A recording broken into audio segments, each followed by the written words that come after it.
nitwa Joram Mpinduka nkaba ndi umupharmacien atwara association des professionnels en art pharmaceutique ihurikiyemwo abapharmaciens na cyane bize mu Burundi mugabo ni association y'abapharmaciens bose b'abarundi bakorera i Burundi.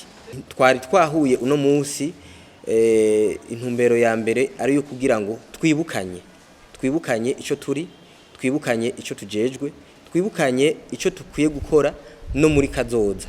Ariko kandi murazi yuko ntikigera kabura duhura kugira ngo tunaryoherwe.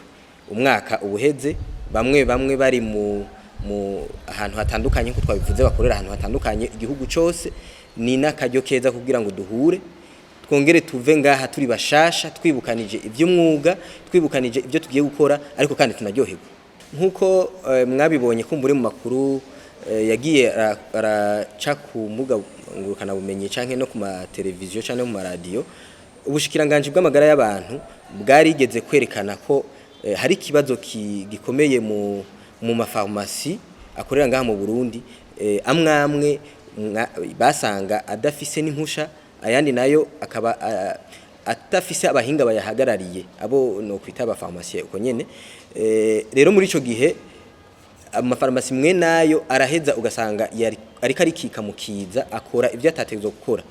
Rero twebwe tukavuga tuti kumbure igikorwa ministeri iriko irakora turagishigikiye 100%, ari naco gituma wanashima ubona twahereye kuri bikorwa bimwe twariko turabereka byo gukura imiti mu banyagihugu, ariko kandi tukaba tuhari kugira ngo umunsi ubushikiranganje bwoba bukeneye yuko dushika no ku gikorwa cyo kuja mu mafarmasi kugira ngo kumbure tubafashe natwebwe gusuzuma, kuko abakora mu ma inspection si benshi cyane, tuzobe tuhari kugira ngo dufashe ico kigo. Hanyuma twebwe twumva twotera ivyatsi abantu bubahuka gukorera ibikorwa by'amacirconcision canke kuvurira abantu mu mafarmasi, kuko farmasi si kibanza cyo kuvurirwamo.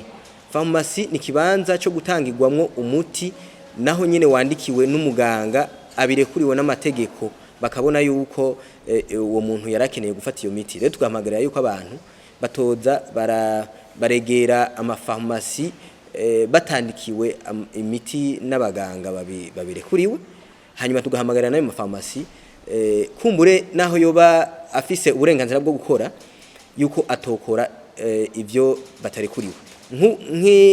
Nkishira hamwe rero rihurikiyemwo abafarmacien b'abarundi bakorera ngaha mu Burundi, bize ngaha mu Burundi, turafise ico twoterera gikomeye kumbure mu gufasha yuko ico tubonye dushobora kugishikiriza nkuko dusanzwe tubikora. No munsi kumbure niryo rya mbere turiko turabivuga, muga turasanzwe tubikora. Iyo tubonye ikitagenda neza turashikiriza bamwe mu bakora igikorwa ca regulation muri Abrema, byaba biciye mu buryo bwa kivandimwe canke no mu buryo two kwita officiel. Igisata c'imiti mu Burundi kirafise kahise, kirafise kubu, kandi kirafise na kazoza. Gisata c'ubuhinga bw'imiti mu Burundi nkuko ibindi bihugu byose bisanzwe bikora, muri make igisata c'imiti novuga ko ari cyo gisata abantu bavura baba bakeneye ubwanyuma, kuko umugwayi uramwakira hanyuma ugatora ingwara agwaye, mugabo ubukeneye imiti, kuko iyo miti itahari ni karahara mu ruganda ntibacure.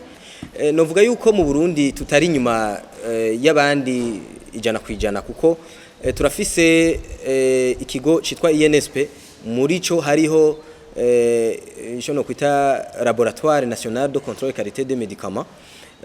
Hariho urugero rw'ivyo dushoboye gukora, hariho rero n'urundi rugero rw'ivyo tudashoboye gukora, bisaba ko birungikwa mu yandi laboratoire ari inyuma y'igihugu.